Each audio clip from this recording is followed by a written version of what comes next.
Okay, so east is the dealer, and east-west are not vulnerable, north-south are vulnerable. So what have we got here? We have got 13 points, unbalanced hand, 5, 4, 3, 1. The typical way to bid these hands when you're opening, which we are strong enough to open, is to bid your 5, then bid your 4. The problem with these suits is they're known as reversed, so if it were to go 1 diamond and our partner respond 1 spade, we then have to bid 2 hearts, which is beyond 2 diamonds. So there is a system known as playing reverses, which is when your suits are reversed, the shorter suit is higher ranking. Some players say you need extra points for that. Depends if you're playing reverses or not. So you could bid your 5-4 and just ignore reverse suits as a problem. Sometimes you went too high though, so that's the trade-off. Or you could not bid 5-4s if your 4 is higher ranking at the 2 level and just repeat your suit to keep the bidding lower. It's a trade-off. Reverses sometimes help you stay lower than you might have got. Sometimes reverses aren't so good because you haven't shown your heart suit, and therefore missed a potential heart fit. All depends on how the bidding goes though. Our partner might bid hearts, in which case this problem completely vanishes. We can't really legislate for what problems might be around the corner. We've got to just bid the hand normally, meaning we've got to open the bidding because we've got 13 points, and therefore we're opening 1 diamond. We might have a problem in a minute if partner responds spades. Who knows? Maybe the opponent's bid spades, then we can double. That might be nice. Anyway, you can't kind of hypothetically think, oh well, I'll start with a heart then and bid diamonds next, because that would just be the wrong way to bid this hand. That would show 5 and 4. So we open a diamond, see what happens. Hopefully our partner bids hearts or the opponent's bid spades so we can double, etc. But definitely opening the bidding, definitely starting with our longest suit, i.e. 1 diamond. Now to south, vulnerable against not, overcalling against 1 diamond. Okay, so South's got an interesting hand as an overcaller. This is exactly the kind of hand you want as an overcaller. A long suit that's good quality, but not many points. And the reason you don't really want many points is because you want to intrude, you want to interrupt their good hands to try and stop them from finding their appropriate contract of 3 no trumps or 4 hearts or whatever it is they might be angling towards. So with this hand, this is a classic weak jump overcall. 6 good spades, 5 to 9 points is absolutely bang in the centre of a weak jump overcall, or if you want to call it, a weak 2 style hand. If we were the dealer, we would open 2 spades. It's a classic weak 2 hand, right in the middle of points. Suit quality is definitely good enough. King, Jack, 10, definitely good enough. So this is an absolutely standard weak jump overcall. We could bid 1 spade, but that would be a misrepresentation of our hand because we would only be showing 5 spades. We should, if we can, jump to 2 spades with 6, or 3 spades with 7, or 4 spades with 8, and so on, only if we have a weak hand. So if we had more points, let's say we had 12 points, we would start 1 spade and then bid 2 spades. That would show more points with 6 cards in spades. In this instance, we are weak, so therefore we should jump straight to 2 spades. It's a good pattern for overcallers and indeed openers and responders to follow with a 6 card suit. If you are weak, you jump bid it straight away, like a weak 2. If you're stronger, you bid 1 then 2, and if you're much stronger, you bid 1 and then 3. So if you jump with your first bid, you're weak. If you don't jump at all, you're intermediate, and if you jump with your second bid, you are strong. If you think about it, that is exactly the same as the opener bids. If the opener opens 2 spades, weak 2. If the opener opens 1 and then bids 2, not a weak 2, but not that good an opening hand either. If they open 1 and then jump to 3, that shows 6 spades and a good hand. So we're going to do the exact same thing as an overcaller. Classic weak jump overcall. We should not bid 1 spade, we should jump straight to 2 spades. Okay, so now to West. And West has got 10 points. Decent hand, decent responding hand. And they have 5 hearts, 4 clubs. So if it wasn't for South's weak jump overcall, we would have a dead easy bid. We would respond 1 heart, which shows 6 or more points, and 4 or more hearts. The problem we now have, of course, is that South has jumped to 2 spades, which forces us, if we want to bid hearts, to have to bid them at the 3 level. Now that's a little uncomfortable with A, frail hearts, which they are, and B, not 6 of them, only 5 of them. If South had only bid 1 spade, we could have certainly merited a 2 heart bid. 2 hearts will be 5 plus hearts and 10 plus points, which we just about qualify for. Because they bid 2 spades, and therefore we have to bid 3 hearts, I would argue we do not qualify for a 3 heart bid. Now there are some people, and I can see the kind of validity in this argument, to say, well, we shouldn't give in to that aggression, that is a weak bid, our partner has an opening hand, we have 10 points, we have more points than them, we shouldn't bow down to their aggression. we're not vulnerable, I'm going to bid 3 hearts anyway. And that's fine, that's not necessarily wrong, it's just our partner could misread that as us having more points or certainly more hearts. So the way I would approach this problem is by using a negative double, sometimes called a Sputnik double. And that says when you double an overcall, so that means your partner's opened, they have overcalled, and you double as the responder. When you double an overcall as the responder, you're saying, I have the other major, and I have the points for the level at which I'm doubling. And that's a very kind of wordy way of saying, if I double at the 1 level, I'll have 1 level responder's points, i.e. 6. If I double at the 2 level, I'll have the 2 level responder's points, i.e. 10. So here, a double would say, I have hearts and 10 plus points. Absolutely perfect for this hand. It just so happens we can also tolerate clubs should our partner elect to bid clubs as their next bid. So this has a takeout element to it, this double, and it gets us to express the fact that we wanted to show hearts, but we couldn't because of this spade bid. Negative doubles are incredibly useful, especially when the opponents have spades and you have hearts, because you cannot bid them at the same level. So rather than bidding 3 hearts, which I think is a step too far, given that we only just about qualify for a 2-heart response, I think a negative double is perfect here. Shows 4 or more hearts, 10 plus points. It's a perfect bid to counteract against the aggression. So that's the bid I'm going to choose. Hopefully our partner has a heart fit, but if not, we don't mind them repeating diamonds, going to no trumps, bidding clubs, whatever. We don't mind what they do, but our preference, of course, is if they have a heart fit. So for now, negative double. Okay, so to North, responding to the weak jump overcall of their partner. And North has a very interesting hand here. They've got 4 cards in spades, which is the thing I'm immediately drawn to. We do have, what's that, 6, 7, 8, we have 9 points. Now, I'm not too bothered about the points per se, I'm more bothered about the huge spade fit we have. So our partner has represented a weak hand with 6 cards in spades. We have 4 cards in spades, which means we have 10 spades together. Now, the level of the fit, which is how you should operate as an overcaller, and especially as a preemptive overcaller, suggests we should bid 4 spades. 6 spades plus 4 makes 10, 10 tricks, i.e. 4 spades. So that's the bid I'm going to make. If we weren't vulnerable, it would be more attractive. I'd be happier, not vulnerable versus vulnerable, but the level of the fit says bid 4 spades, so I'm going to bid 4 spades. I try not to be too scientific and go, well, I'll bid 3, and then see if they bid 4 hearts, and then bid 4 spades. You should just get in there, in and out fast, bid the level of the fit, make them guess whether they should double you, bid 5 hearts, or not, neither of the two. The fact we've got a few points is handy. The fact we've got a singleton heart, very handy. But it's not really about that, because even if we had no points at all, that's obviously a very bad hand, but even if we had, let's say 2 points, just the queen of spades, that means the opponents are going to make probably a slam if we've got nothing at all, because our partner has a weak hand. If we had 2 points, we would have a very weak hand, so we should bid 4 spades to stop them from bidding the slam. Same story. So it's a double-edged sword. You either make your contract, great, or you stop them from bidding their making contract, great. I'm slightly uncomfortable with the vulnerability, but our hand's it's a 10 card fit, so I'm going to bid 4 spades. Could be going off, we might get doubled and go off, but even if we are going off with 10 spades, if we do go off, it surely means they would have made 4 hearts. So therefore, I'm going to bid 4 spades. If we make it, fantastic. If we don't make it, probably still going to be a good score, because the opponents surely can make game if we can't with 10 trumps. So I'm going to follow the level of the fit. Our partner has 6, we have 4, that makes 10. So I'm going to bid straight for 10 tricks. Okay, so back to East, and since East last bid, things have got rather explosive. Our plan was open a diamond, maybe have to rebid hearts, might have an awkward kind of reversed suits situation, and suddenly the opponents have leaped to 4 spades. They've gone straight in there, straight up to 4 spades. Big problems for us, because they've cut the communication lines between the two of us and our partner. Now, what we know from our partner's bid is that they have 4 or more hearts, and they've got 10 or more points, because that's a negative double. So we would like to probably bid 4 hearts. Now, if we look at our losing trick count, we have 1, 2, 3, 4, 5, 6. We're looking at losing trick count because we have an unbalanced hand. The 3 conditions for the losing trick count are unbalanced, a fit, and the opening team, UFO. Unbalanced, fit, opening team. We are unbalanced. We've just found our fit, hearts, because that double promises hearts, and we are the opening team because we open the bidding.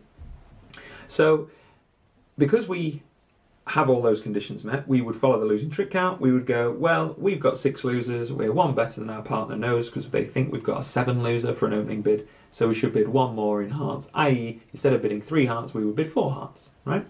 Another way of thinking about that is a double at the 2 level or a 2 level bid, same thing, shows an 8 loser. A 1 level response shows 9 losers, a 2 level response, of which a negative double at the 2 level is, shows 8 losers. 8 losers plus 6 gets you to 14, which gets you to 4 hearts. So what we want to bid is 4 hearts. And the problem, they've just bid 4 spades. So this is why North-South bidding is so good, because it stops us from bidding the very thing we want to bid. And in fact, as North, they were predicting that the opponents want to bid game and probably in hearts. So bidding 4 spades is a very destructive bid. It just gets completely in East's way of being able to show this heart fit. So we have 2 decisions as East, or rather 2 possible kind of ways of thinking. We can give in and defend, which I don't particularly like the look of, but they could well be going down in 4 spades. Or we could bid 1 more than we're comfortable with. Now the problem, as the opening side, is that you don't want to bid a contract and go down yourselves because the opponents are trying to pinch from us. They're making a very aggressive bid, no guarantees they would have made 4 spades. So going down is usually a bad result as the team with the points. We know we've got more points than them. So we wouldn't bid 5 hearts unless we're quite certain it's got good chances. And the problem here is it doesn't, because the losing trick count tells us so. It tells us that we should bid 4 hearts, not 5. So you go, well, maybe I should bid 5 hearts because even if we go 1 down, they would have made 4 spades. The problem with that is they might not make 4 spades. So the other alternative to bidding on is, as I say, we give up and defend. Now, of that choice of choosing to defend, we could double them if we think they're going to go down, or we could pass if we're not sure if they're going to go down or not. So it depends on how many defensive tricks we think we have and how many our partner can contribute. It would be fair to say our partner probably has a defensive trick, maybe 2, depends on how their points are. We know they've got 10 points, depends where they are. Probably some clubs and hearts, you would imagine. So how many defensive tricks is our partner going to contribute? Probably 1. How many defensive tricks are we going to contribute? Probably 2. We're either going to get a diamond and a heart, or 2 hearts but not a diamond. Depends on how the opponent's red cards are distributed. It is possible we get 3 defensive tricks. We win ace, king of hearts, get rid of their ace of diamonds, and then win a diamond. But that relies on the diamonds and the hearts breaking very evenly between the opponents, which is not likely with such distribution against us. So really what I'm trying to boil it down to is 5 hearts is too much of a bid, it's too big of a bid, the losers tell us that's too far, we'd probably go down. And we're not certain 4 spades is going off. Whilst we suspect they are going off, we're not certain enough to double. So unfortunately, I think we've got to hold our hands up here and let them play in 4 spades, hoping that they float 1 or 2 off. If they do go off, we're going to wish we doubled, but we're not certain they're going to go off because it depends the distribution of the red cards and the opponents and where our partner's points are. If they've got lots of points in clubs, we might be able to get 2 tricks from our partner, but we just don't know. So I think we just got to shrug and pass here. Very frustrating. A hand that wanted to bid 4 hearts, shouldn't bid 5, doesn't know a double is the right thing. Very, very irritating. I can certainly see an argument for, I'll bid 5 hearts, I shouldn't, but I'm going to. Or I'll double them, they're probably going down. I can see an argument for all 3 possible options here, 5 hearts, double, or pass. I think because of the uncertainty and the way we might not have enough quick tricks to defeat them, nor do we have few enough losers to make 5 hearts, I think I'm going to opt for the uncertain option of pass. Alright, so over to West, leading against 4 spades. Unfortunately, the opponents won with their aggression here. We couldn't bid over 4 spades and our partner didn't choose to bid either. So we've got to decide how best to defend this 4 spade contract in the hope that we manage to get them down. Now of course, because they bid aggressively, we jump over call, a raise to the level of the fit. The hope is our points, because our partner has an opening hand, is enough to take them down. So what's the best protocol? Well, typically you want to, there's 3 possible options of what to lead here. You want to be leading sequences, low from an honour, or we could lead our partner's suit. So I think there are 3 valid options. The only suit I wouldn't really lead is spades, because we don't want to draw the trumps from them. Usually they will want to draw the trumps off us. So our ace of spades could be a critical entry to be able to win a second heart or win our club or whatever. So I wouldn't tackle the spades. And I think there are 3 valid options. You could lead the jack of clubs, an internal sequence. From jack 10, we also happen to have an honour above. So that would be top of touching 2. We could lead our partner's suit, 10 of diamonds, top of a doubleton. Our partner opened 1 diamond, so therefore leading the 10 promises either the 9 or shortage. Or we could lead a low heart, suggesting we have a heart honour trying to build heart tricks. I think those are all quite close with regards to which one you should choose. My favourite, because of probably safety more than anything, is to lead our partner's suit. It's generally speaking a good idea to lead a suit your partner's opened, because usually they will have some points there, and that's kind of the standard protocol thing to do. It could certainly be right to lead the jack of clubs or a low heart, depending on where our partner's points are located. We don't know, of course. It could be right to lead any of these 3 suits, but I think a diamond is the most likely to be right because they open diamonds. It's the most percentage play, I would say. But I could see an argument for any one of those 3 suits.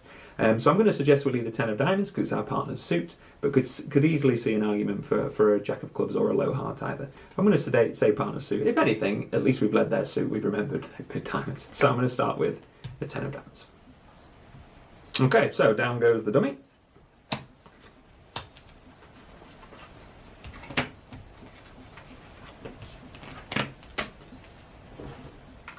Okay, so looking at this 4-spade contract, firstly we're quite pleased with the dummy. A singleton heart's a very nice asset, the ace of diamonds is a dream opposite our singleton, and 4 nice trumps. The partner's really spoilt us here, they could have been much weaker for their level of the fit bid, so that's good news. So looking at the losers, looking from left to right from dummy's perspective, in the spades we're going to lose the ace, so we're going to lose 1. In the hearts we're going to lose 1, because we only have 1 in the dummy, so we can rough the other 2 on the table. We do need to rough them though, but we can do. In clubs, that's an interesting question. We're going to lose 1, maybe 2. Depends on the location of the king of clubs. Our hope is we make our ace and queen independently, and therefore we just lose the 3rd round. So hopefully we lose just 1 club. And in diamonds, we're going to lose none. The ace of diamonds tackles our singleton, and then we can rough thereafter. Now I wouldn't choose to rough diamonds because we'd be roughing in the long holding. I would choose to rough hearts because we're roughing the short holding. But because we have such a huge amount of spades, we can afford to draw trumps first. We've got 6 and 4. We only need to rough 2 hearts in the dummy, so we're going to lose that heart, and then we're going to rough these 2 on the table. Therefore, we only need 2 spades on the dummy, which means we can afford to draw 2 rounds. With 10 trumps, it's far more likely that a 2-1 break rather than a 3-0 break is the way the opponent's spades are distributed. A 2-1 break is around 72%, so it's far more likely that they're 2 and 1, which means we can draw all of the trumps before roughing the hearts that we need to rough. As I say, I wouldn't choose to rough diamonds in hand because A, looks like they're short in diamonds, that's a concern, and B, roughing in the long holding doesn't benefit us, so we want to rough hearts there but not really diamonds here. So if we just kind of look at those losers, we have 1 in spades, 1 in hearts, 1 or 2 in clubs, none in diamonds. So we're actually going to get very close to our contract. It all comes down to the location of the king of clubs. If we can make the queen as well as the ace, we're going to lose only 1 club, and therefore we lose 1, 2, 3 tricks in total. We make our 4 spades, even though we've only got something like 17 or 18 points together. If we lose 2 club tricks, then we're going to go down 1, which is still probably not a terrible result, given that the opponents would certainly have made at least a part score in hearts, probably game in hearts, because they wouldn't have lost a spade, we assume. So it all depends on the location of the king of clubs, and therefore it's going to depend on how we play this club suit. Because we have the queen and ace only, we don't have the queen jack or queen jack 10 or ace 10 or anything like that. There is only one way to play this suit to give ourselves the best chance, and that is to lead low towards the queen. Now that is not the way a lot of players play this suit. They would lead the queen as a finesse. This is often known as a fictitious finesse or a false finesse, because if you lead the queen, it goes queen, king, ace. You have won 1 trick and you are going to lose 2 more. The reason that finesse does not work is because you do not have the jack and 10. So it's not a sandwich finesse. You cannot trap the king because they cover your queen with their king. You've now lost the entire club suit. So the correct way, the best chance, low towards the queen. Now, of course, what you could do first, cash the ace, see if the king falls. It won't. Singleton king's very unlikely. And then lead low towards the queen. Our hope, and all of our contract's hopes, are in that the king of clubs is on our left, not our right. Bad news is the opening bid was on our right, so that means it's more likely the king of clubs is here rather than here, but it's not impossible for the king of clubs here. They did promise 10-ish points in the bidding. So the whole hand is going to pivot on how to play the clubs, and the best way is ace first, then low to the queen, hoping for the king of clubs on our left. Before we do that, we must try and draw the trumps. We don't need to ruff the hearts because once the trumps are drawn, we can then play the clubs, ruff the hearts at our leisure, kind of thing. But we want to try and draw the trumps first, knock out their ace of spades, get the lead back, win the final spade, drawing all of the trumps, and then tackle this club problem. We could mess about, give the lead away, and hope that the opponents lead clubs for us, but any good defenders will just keep leading red cards, making us ruff hearts here or diamonds here, and not tackling the club problem. So we're effectively going to have to play the clubs ourselves, and as I say, the best chance is low towards the queen. Cash the ace first if you want. The king probably won't be singleton, but can't cost you from cashing the ace first, and then low towards the queen. King of clubs needs to be on our left to make our contract pretty much, unless there's some big misdefense or something. For now, of course, we're going to take the ace of diamonds on this diamond lead because we only have a singleton, and then we're going to try and drive out the ace of spades, and after the spades have drawn, then we're going to tackle this club issue by leading towards the queen. For now though, ace of diamonds to win this trick. Alright, so just won the ace of diamonds on the table, and it's now the defender's choice as to what to play. Depending on your signalling methods, depends whether you show count or attitude or anything like that. My personal favourite on defenders' leads is to play low to encourage, which is known as reverse held, low like, high hate. So I would play the 5, which says I like the diamond lead, which basically suggests you got good diamonds. It's not going to matter though because we run out of diamonds, but they wouldn't know that necessarily. So we win the ace of diamonds. Now we want to tackle the trumps. Yes, we're going to lose the ace of spades, but once this ace of spades is gone, we can then draw the remaining trump. Hope they're 2 and 1, of course. So it goes spade, spade, any of the king, jack, 10 or 8. Not the 6, of course, because that's smaller than the 7. So the king, whatever, doesn't matter, they're all equivalent. And then the ace is played. No reason not to take your ace. You might be able to ruff a diamond in a minute, depending on the distribution of the diamonds. So that one wins for the defence. We've lost the king of spades to the ace. We're always going to lose the ace of trumps, of course. And now the best defence is to continue diamonds in the hope that there's an extra diamond here. They wouldn't know their partner had 5 diamonds necessarily, albeit it's likely. Continue a diamond like so, which they win, and we now ruff. If we couldn't ruff this one, then they might play another diamond. We would have to ruff high, making sure they didn't over-ruff. So because we can afford to ruff this diamond, we can afford to ruff low, get the lead back in order to draw that next trump, the last trump that is. So we ruff this one. Oops. And now, because we can count the trumps, we know the opponents have 1 trump left, so we can draw it. Doesn't particularly matter which hand. We could play low to the queen, low to the 9 even, play the jack and win it here. Doesn't really matter. It's all going to come down to this club position. As I said earlier, we could just lose the lead, let the opponents mess about, maybe try and hope they play clubs for us.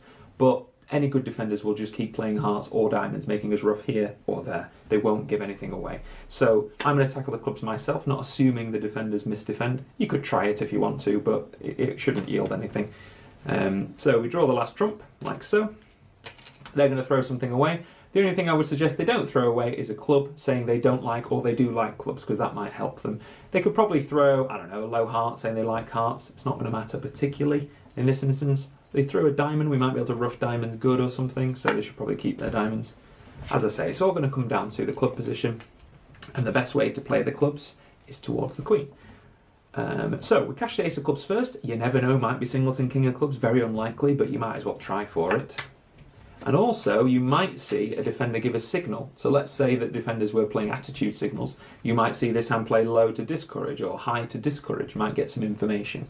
Good defenders shouldn't do that on declarer's lead, though. Good defenders should not give attitude on declarer's lead, because that helps them work things out. So we see nothing useful on the clubs. We now simply need the king of clubs on our left. We're definitely going to lose a heart, because we've got 2. We're going to trump the other 2 with the 2 remaining trumps. So the hearts are kind of sorted. We're going to lose 1 and only 1. The clubs, we need the king of clubs on our left, because when we play a club towards the queen, we need them to have a problem. They have the king and they can't get our queen off us. It's just like a normal finesse. So we lead a low club. If this hand didn't have the king, they have nothing to think about. They play the 10. It goes 10 queen. We lose the king. We're losing 2 club tricks. We're going 1 off. As it happens, our luck is in. The king of clubs is on our left, not our right. So they have a problem, they have a quandary. Their instinct probably is to play the king of clubs because we might only have 1 club left, so they might as well take their trick whilst they can see it. If they duck, we win the queen. We might be roughing this one. We can see we're not, but they wouldn't know that. So they take the king of clubs, and we're very pleased on seeing that card, because now the opponents, sure, they've won a club, but only 1, and that's important. Our queen of clubs is now a boss. Yes, they can take their heart trick, which they will do next, like so. But now, as you can see, the rest of the tricks are ours. The defenders have won 3 tricks, the ace of spades, the king of clubs, and a heart, as we anticipated, but they have not won a second club trick because the king of clubs was in the right location. So now the queen of clubs is a winner, and the 2 hearts are going to get roughed by dummy's 2 spades. It does not matter what the defenders play, they cannot stop us. We've trumped diamonds here, hearts there, and a winning club as our final trick. So we make exactly 10 tricks. Less than half the points, but a huge 10 card fit and a bit of shape means we can make 10 tricks. That's what the level of the fit's based on, so we make a vulnerable game.